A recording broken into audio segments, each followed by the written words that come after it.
Hello guys, welcome back to my channel. మీరు చూస్తున్నారు think talks by యువ.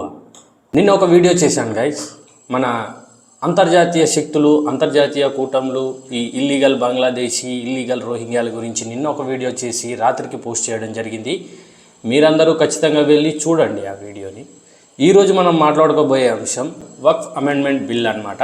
ఈ బీజేపీ ప్రభుత్వం 2024లో మన పార్లమెంట్ సెషన్ టైంలో శీతాకాలపు సమావేశాలలో ఈ వక్ఫ్ అమెండ్మెంట్ బిల్ గురించి, దీంట్లో వక్ఫ్ బోర్డుకు, వక్ఫ్ యాక్ట్కి సంబంధించినటువంటి 14 సవరణలు చేస్తూ ఒక బిల్ ప్రవేశపెట్టాలని చూసింది ఎన్డీఏ కూటమి ప్రభుత్వం.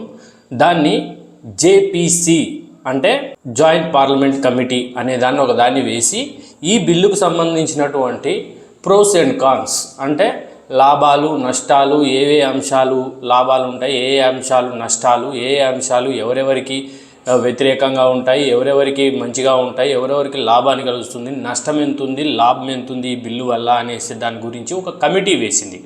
అయితే శీతాకాల సమావేశాలలో ఆ బిల్లు అనేది ప్రవేశపెట్టడం జరగలేదు. దాని మీద అంతర్జాతీయ శక్తులు ఎలా ఆ బిల్లును ప్రవేశపెట్టనివ్వకుండా చేశాయో అవి మనం భవిష్యత్తులో మాట్లాడుకుంటాం.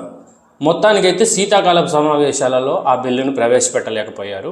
బట్ 2 రోజుల క్రితము అనేది తన పూర్తి మద్దతును ఈ 14 ఎన్డీఏ ప్రభుత్వము సవరణలు చేయాలనుకుంటున్న 14 సవరణలు ఈ మొత్తానికి ఆ జేపీసీ కమిటీ అనేది పూర్తి మద్దతు తెలిపింది.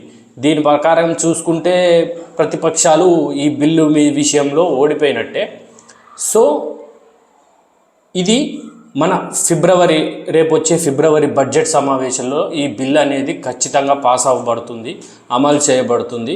దాదాపు నిర్ధారణ అయిపోయినట్టే. ఎందుకంటే జేపీసీ కూడా పూర్తి మద్దతు తెలిపింది. ఎటువంటి షరతులే కానీ, ఏ నిబంధనలు కానీ ఇవ్వకుండా జేపీసీ కమిటీ అనేది పూర్తిగా తన మద్దతు 14 సవరణల మీద కంప్లీట్గా తన మద్దతు అయితే తెలిపేసింది.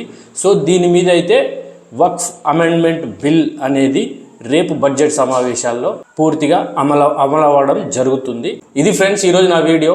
మీ అందరికీ నచ్చిందని నేను ఆశిస్తున్నాను. నా వీడియో మీకు నచ్చుంటే లైక్ చేయండి, షేర్ చేయండి, కామెంట్ చేయండి. అలాగే మర్చిపోకుండా సబ్స్క్రైబ్ చేయండి. నా వీడియోని, నా ఛానల్ని మీ బంధుమిత్రులకి, మీ ఫ్రెండ్స్కి, అలాగే మీకు తెలిసిన వాళ్ళకి, తెలియని వాళ్ళకి అందరికీ షేర్ చేయండి.